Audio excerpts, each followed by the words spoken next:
Hello दोस्तों, welcome to mathematics with आशीष। और आप सब लोग कैसे हो? मैं उम्मीद करता हूँ आप सभी लोग अच्छे होंगे। और आज की इस वीडियो में हम बात करेंगे एडवांस जावास्क्रिप्ट की। तो जैसे कि आपको पता है कि अभी तक हमने बेसिक जावास्क्रिप्ट कंप्लीट किया है, ठीक है दोस्तों।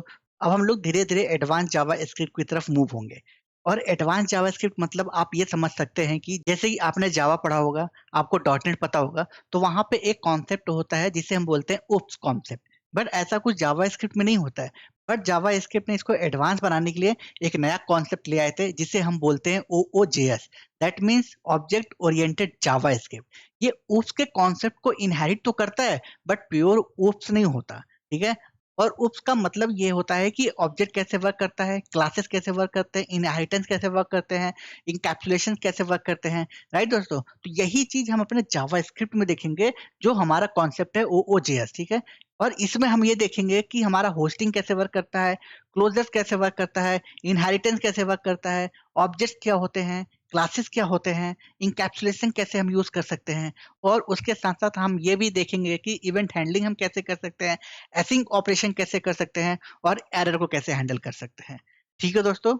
तो ये आज की वीडियो इसी पे बेस्ड होगी। और इस वीडियो में हम लोग ये देखेंगे कि होस्टिंग क्या होता है।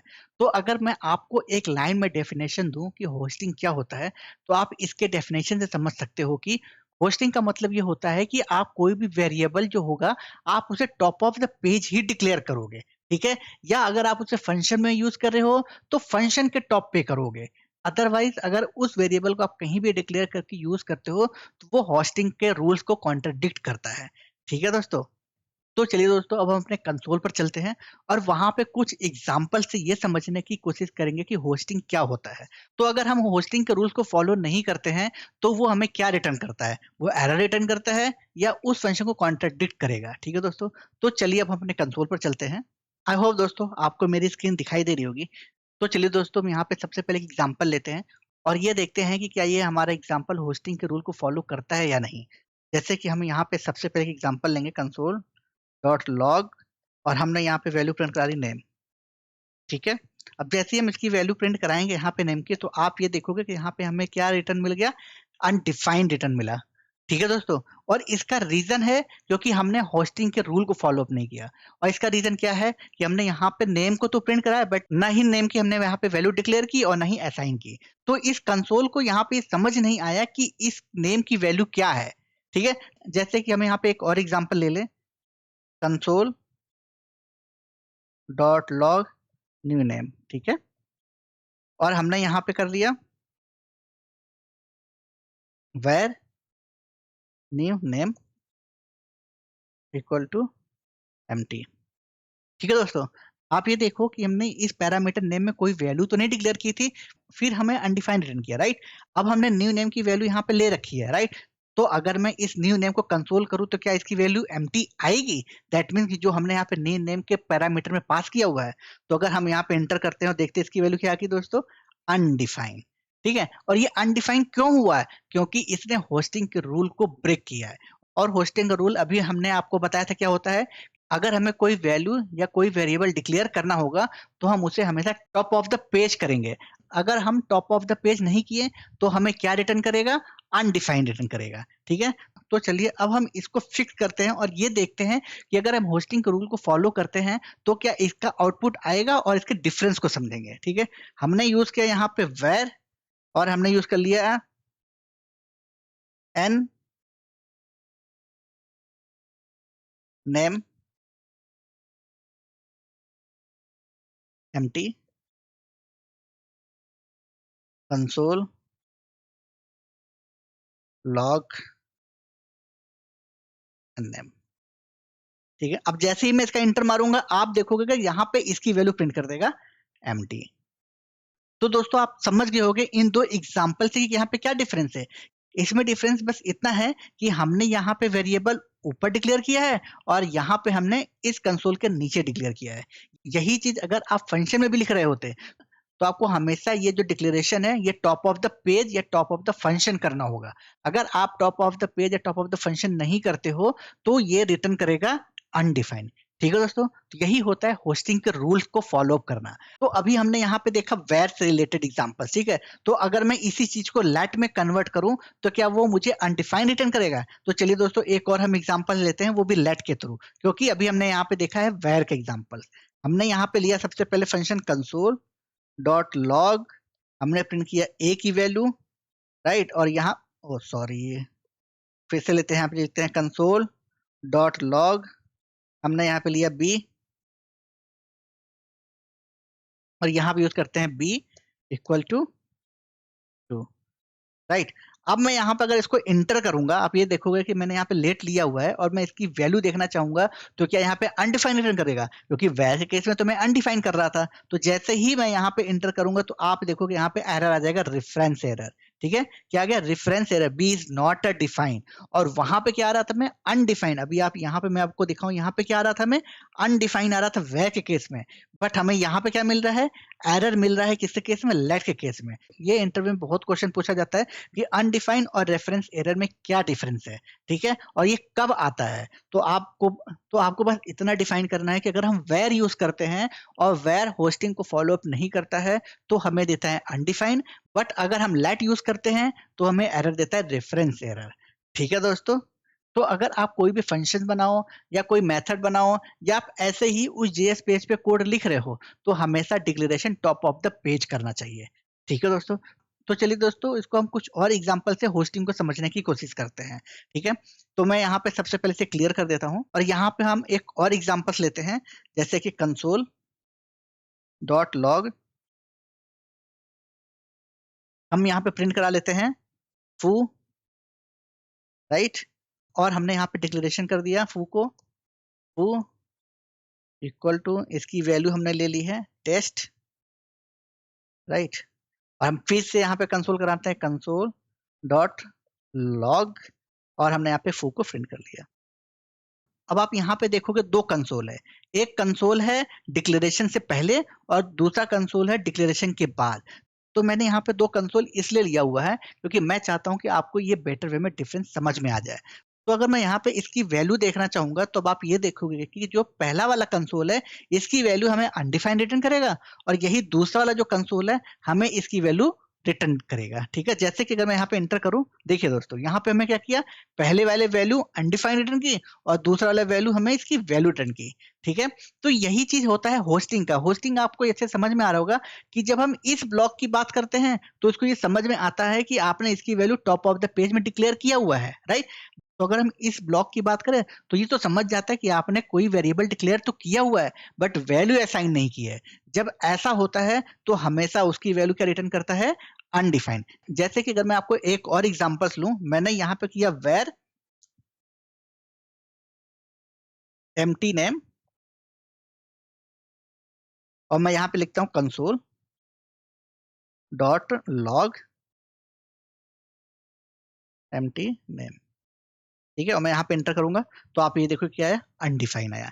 सेम यही सिनेरियो यहाँ भी होता है। तो अगर इस ब्लॉक को अगर हम ड्राई रन करें तो ये सेम इस सिनेरियो को फॉलो करता है। मतलब आपने वेरिएबल तो डिक्लेयर कर दी है, ठीक है, बट वैल्यू इनिशियलाइज नहीं की। जब आप वैल्यू इनिशियलाइज नहीं करते हैं तो रिटर्न करता है हमारा अनडिफाइंड। ठीक है, बट इस ब्लॉक में हमें उसकी प्रॉपर वैल्यू मिलती है और प्रॉपर डिक्लेरेशन मिलता है, तो इस केस में हमें उसकी वैल्यू प्रिंट करता है। ठीक है दोस्तों, तो यही होता है हमारा होस्टिंग का बिहेवियर या मैकेनिज्म।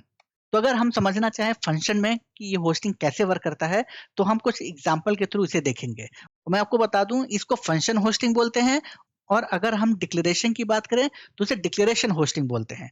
ठीक है दोस्तों, तो चलिए अब हम फंक्शन होस्टिंग की बात करते हैं। जैसे कि मैं यहाँ पे कोई फंक्शन लेता हूँ, न्यू फंक्शन, राइट। और मैं यहाँ पे एक फंक्शन लेता हूँ वेर न्यू फंक्शन,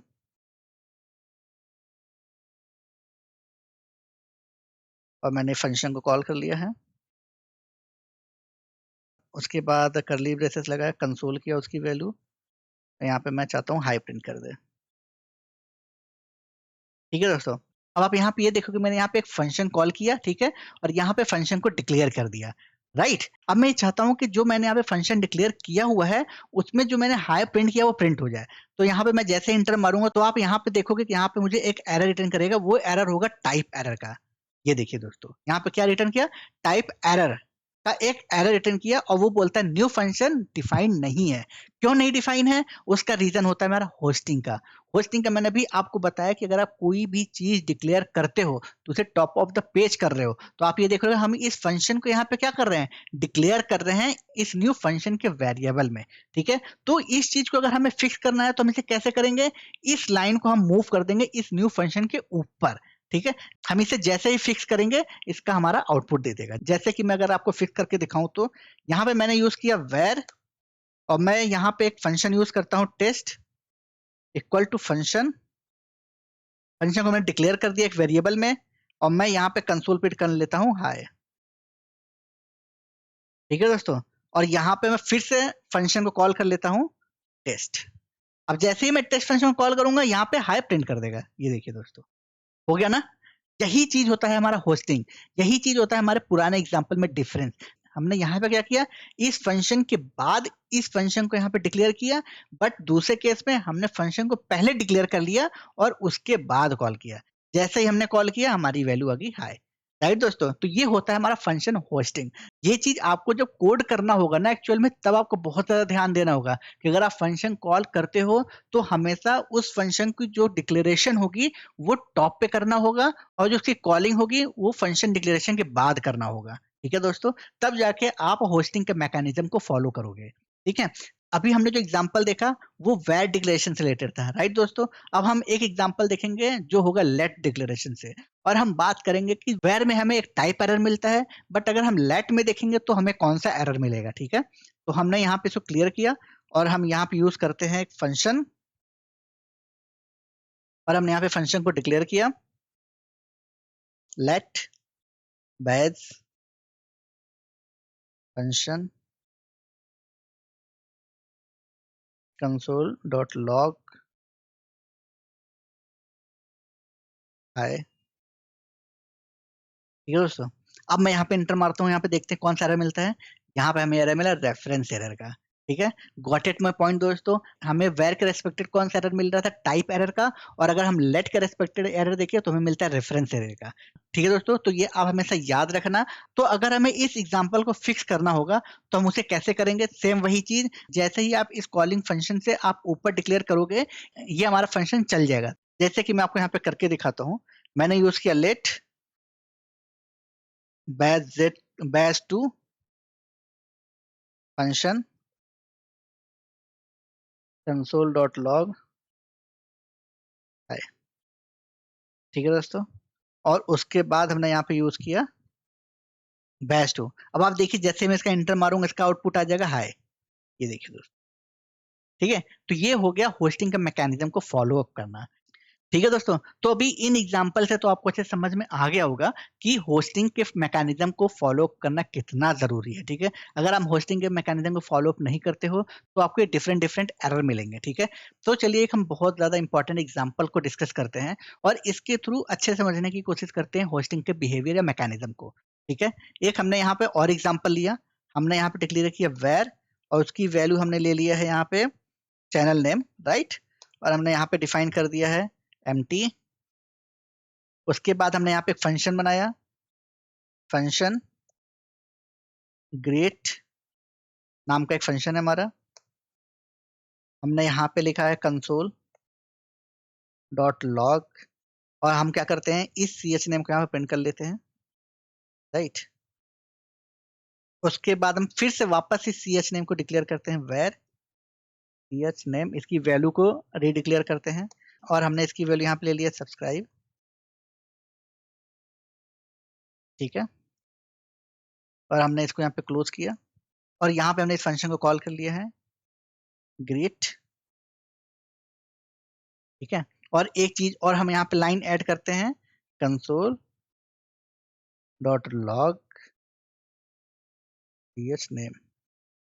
ठीक है दोस्तों, तो आप इस फंक्शन को समझिए, हम यहाँ पे सबसे पहले एक वेरिएबल डिक्लेयर किए उसकी वैल्यू के साथ, और फिर उसके बाद हमने एक फंक्शन कॉल किया। ठीक है, उस फंक्शन में हमने क्या कंसोल प्रिंट करा लिया है सी एच नेम, जो हमने यहाँ पे top of the page declare किया है, और उसके बाद उस फंक्शन को वापस से रीडिक्लेयर किया और रीअसाइन किया। ठीक है, उसकी वैल्यू को। ठीक है यहाँ पे, और यहाँ पे फिर फंक्शन को हमने कॉल कर लिया, और हमने जो ये ch नेम है उसको फिर से यहाँ प्रिंट करा दें। तो आप मुझे ये बताओ इसकी वैल्यू क्या प्रिंट करेगी दोस्तों? मेडिटेक। ठीक है दोस्तों, जैसे कि मैं आपको दिखाऊँ, यहाँ पे मैंने इंटर करता हूँ, ये देखो क्या मिल किया, अनडिफाइंड और मेडिटेक एम्प्टी। ठीक है, और क्यों ये प्रिंट किया? क्योंकि मैंने भी आपको बताया कि अगर आप फंक्शन स्कोप की बात करोगे तो फंक्शन में जो भी डिक्लेयर करोगे वो फंक्शन के टॉप पे होना चाहिए। मतलब कि ये जो लाइन है ये इस फंक्शन में यहाँ पे होना चाहिए जहाँ पे कंसोल है, और कंसोल वाला हमेशा इसके नेक्स्ट लाइन में होनी चाहिए। ठीक है दोस्तों, तो ये हमारा होता है फंक्शन के रेस्पेक्टेड जो होता है हमारा मैकेनिज्म होस्टिंग का। ठीक है दोस्तों, और इसकी वैल्यू ch नेम इसलिए आई और यहाँ पे क्यों अपडेट नहीं कर पाया, वो इसलिए नहीं कर पाया क्योंकि where का जो मैकेनिज्म है वो इस टाइम पे फंक्शन स्कोप है। ठीक है, और फंक्शन स्कोप है तो फंक्शन के ही अंदर वर्क करेगा और यहाँ पे इसको एक्सेस करेगा मैट को। ठीक है दोस्तों, तो आई होप दोस्तों इन सभी एग्जांपल से आप अच्छे से होस्टिंग को समझ गए होंगे। तो मैं आपको फिर से होस्टिंग का डेफिनेशन दे दूं। होस्टिंग का मतलब ही है कि आप अपने वेरिएबल को हमेशा टॉप ऑफ द पेज या फंक्शन के टॉप पे ही डिक्लेयर करें, अदरवाइज वो हमेशा या तो अनडिफाइंड या तो रेफरेंस एरर या तो टाइप एरर रिटर्न करेगा। आई होप दोस्तों आपको ये वीडियो से समझ में आ गया होगा। अगर इससे रिलेटेड कोई भी क्वेश्चन या डाउट होता है तो आप मुझे कमेंट बॉक्स में जरूर कमेंट करें, अदरवाइज मेरे चैनल को लाइक शेयर एंड सब्सक्राइब जरूर करें। ठीक है दोस्तों, अब हम लोग मिलते हैं नेक्स्ट वीडियो में, और उस वीडियो में हम समझेंगे कि क्लोजर क्या होता है। ठीक है, और क्लोजर से रिलेटेड बहुत से एग्जाम्पल्स देखेंगे। ठीक है दोस्तों, तो इस वीडियो में बस इतना ही। Thank you so much for watching this video.